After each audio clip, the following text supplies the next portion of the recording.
So I have 5 different 5 this jute cord, whatever it's called. Oh my gosh, what a mess.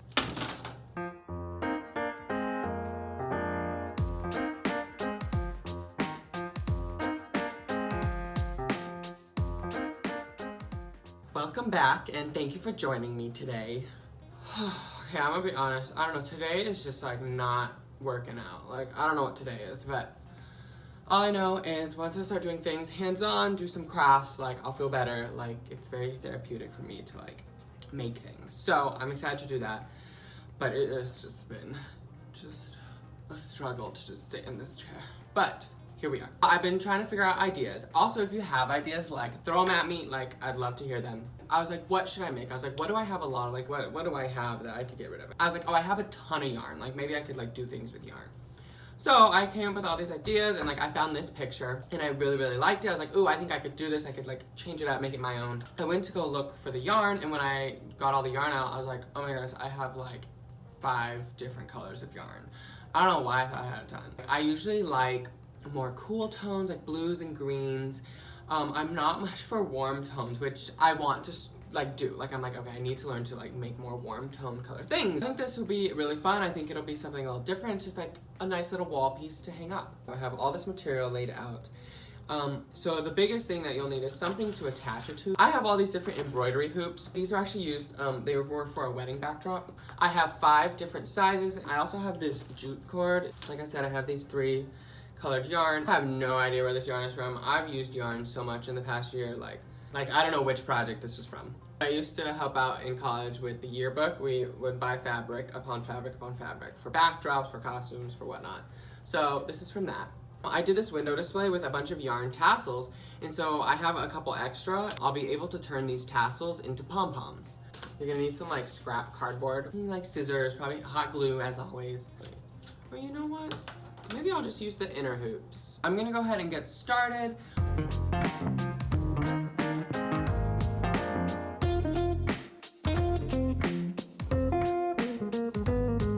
So I'm going to show you how I turned these tassels into pom-poms. These ones I will tie together. So I would just kind of take strands and then I would tie it in 2 places. Once where it's already tied, and then also tie once down a little bit lower. And I'll usually tie 2 ties. I'll do one just to sort of wrangle it in place, and then I'll do another one this time to sort of make it tight, because when you're doing these, you want to make sure that you are tying these as tight as possible. Something else you can do is you can use like a little zip tie as well. If you have like little teeny zip ties, cut the little tops of the tassels apart. And I'll just kind of cut the pom-pom. You want to shape it into a round shape. And so what I kind of do, I kind of just eye it. I kind of see where I want to make it round. Something else you can do is you can cut out like a cardboard circle, and you could like lay it on top and then cut everything that's outside. I'm wanting all different sized pom-poms, so by me just eyeing it, it's allowing for different sizes. You can kind of fluff it up, change it up, and then you want to press down again and get any of those strays. Sometimes the pom-pom will look a little lanky like this, where it has like these longer things. How you get rid of that is you wrap it around a bunch of times. Each of the tassels were wrapped 40 times, so when I doubled them, they were then 80. The more you wrap, the tighter the pom-pom will be. If yours is a little lanky and you're like, oh, you don't like that, what you need to do is just cut it down more. Because the smaller it is, it'll be less and less kind of lengthy. Now I'm going to show you how to make pom-poms just from straight yarns. I just kind of use scrap cardboard. I'm probably going to do like 2 or 3 different sizes. So I'll wrap it just like this. For this size, which is going to be a little bit smaller, I did 60. And then the bigger you get, to make them like bigger, you'll want to do 80 to 100 kind of wrap. If you use cardboard like this, once you wrap it, you can kind of just bend it a little bit, and it easily will come off. And then you kind of just tie it off. And once again, you just want to make this as tight as possible. Once you have that, you just sort of cut and open it up. And then you'll kind of do the same thing that we did before, is you'll kind of take it and then you'll just start trimming away the excess. And then there we go, we've got another pom-pom. So I'm going to continue to make some that are this size. I'm going to make a few that are probably this size, because we have some pretty small hoops. So we're gonna need some pretty small pom-poms, but we also have a big one, so we're gonna need some pom-poms that are a little bit more substantial.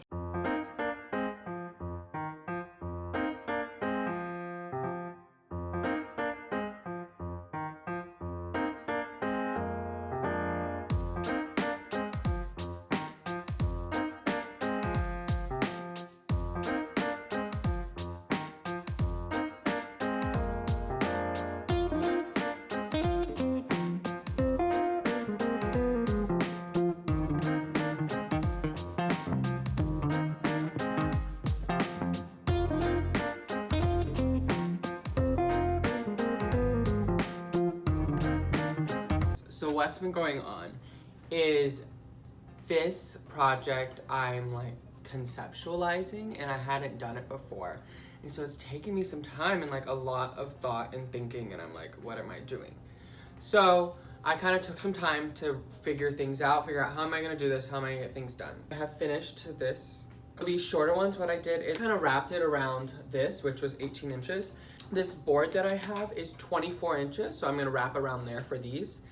And then this way, it's 36 inches. So that's how long I'm gonna do it for these ones, for the biggest hoop. And so I'm using all different sorts of things. I'm using yarn, I'm using the twine, and the twine, what I'm doing is I'm actually braiding it. Same with the fabric that I'm cutting. I also found this rope. This was from another window that I was doing. And so I'm taking them apart, and so that way it's just like one more thicker rope. What I'm gonna do is I'll take this yarn, and I'll just wrap it around like 20. So once I've wrapped it 20 times, you cut only on one end. I'm going to start by taking just 5 at a time. So I only want to do 5. So 1, 2, 3, 4, 5. And then I pull this through like so. So I'm gonna keep adding, and I decide the different colors I'm gonna use. I think the middle is gonna be pretty brown because that's the most yarn I have. And then we'll kind of go from there.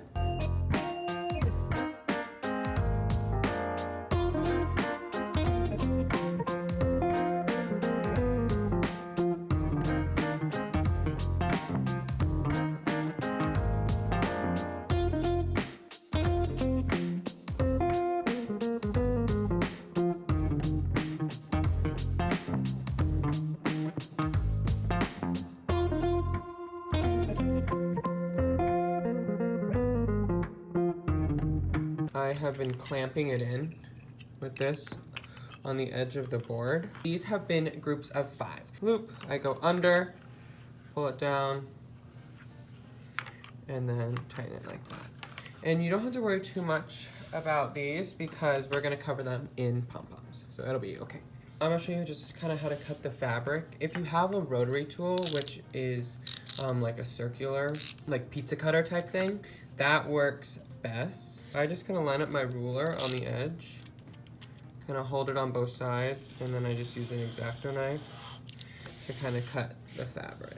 3 of them all together. I kind of take the ends and I tie it in a knot, and then you just want as little bit of a knot as possible.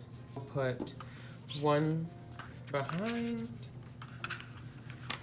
and 2 on the front, and then we're just gonna sort of braid it onto it. I've already cut my twine, so I have one that's pretty long, and that one I'm just going to loop around. I'll put this other one for the third part of the braid, and I'll just kind of stick it underneath and have a little extra because I'm gonna tie the top with it.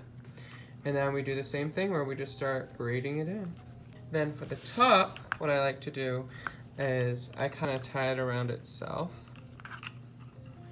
and just really secure it in place, and then just snip the top just a little bit. This rope onto it, I'll kind of undo it, go one on each side, I'll kind of twist it back together. I'll get a piece of tape,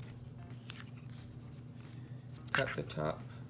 Last little thing that I'm gonna add on this one is this gold string. So this I'm gonna tie in between here, and you can just really just tie this, double knot it. This is what it's looking like so far. I'm gonna get it up on the table and go move on to the next step. I am now going to start sort of laying out the composition. Now that I kind of have my composition laid out, I am now going to go ahead and hot glue the intersecting points. Okay. All right, so this is sort of my composition of what I'm thinking. And so I am gonna go ahead and just start gluing them on. I am about to glue on these last two pieces. A little tip for when hot gluing these on is you want to not glue in one point. You want to glue along the entire area that it is going to be touching. So right here, if you can see, like there's a little bar right here that I'm gonna attach it to. So I'm gonna glue along the entire area that it will be touching. So that way it has more to attach to, especially because these pom-poms, they're only gonna attach to the edges. Don't be surprised if you have to re-glue some on. All the pom-poms are now on. Once we hang it up, we'll be able to decide what gets cut, what gets angled, and we'll kind of work things from there. All right, so here's the finished product. I think all the elements sort of came together really well. I think it has this sort of traditional tribal Dreamcatcher sort of feel, but also with a little modern tapestry look. Love how the pom-poms play with the hoops. I think these colors are not my normal comfortable colors, so it definitely took me out of my comfort zone a little bit in the color realm. But looking back, I think I really do like it. I think the colors came together well. It has almost like a retro almost look of colors. It was a great way to use up some yarn that I have. If you have yarn laying around and you want to get rid of it, make some pom-poms and you can hang them on the wall. And I think it's a really great solution to maybe extra yarn you may have. A lot of this stuff I sort of just found. I had the idea, but I didn't know how I was gonna make it work. So I just kind of threw together a bunch of found string, different materials and textures that I had. And I'm very happy with it. I'm proud how it turned out, just throwing things together, and I think it looks good. I think having these like different angles really makes it a little more dynamic. Something else that I'm enjoying with this is I think it has a good feel of having sort of, there's 5 different hoops, 5 different elements, but I think it also comes together as a whole in one individual unit really well as well. So it's kind of fun to see how it looks, there's like separate, but it's like combined, and the way the pom-poms flow throughout all of them, I think really ties them in together and makes it one cohesive unit. So yeah, here's the creation for the day, and I hope that you've enjoyed. I hope you learned something, and if you didn't, that's fine too. But yeah, thanks for joining me, and I'll see you next time.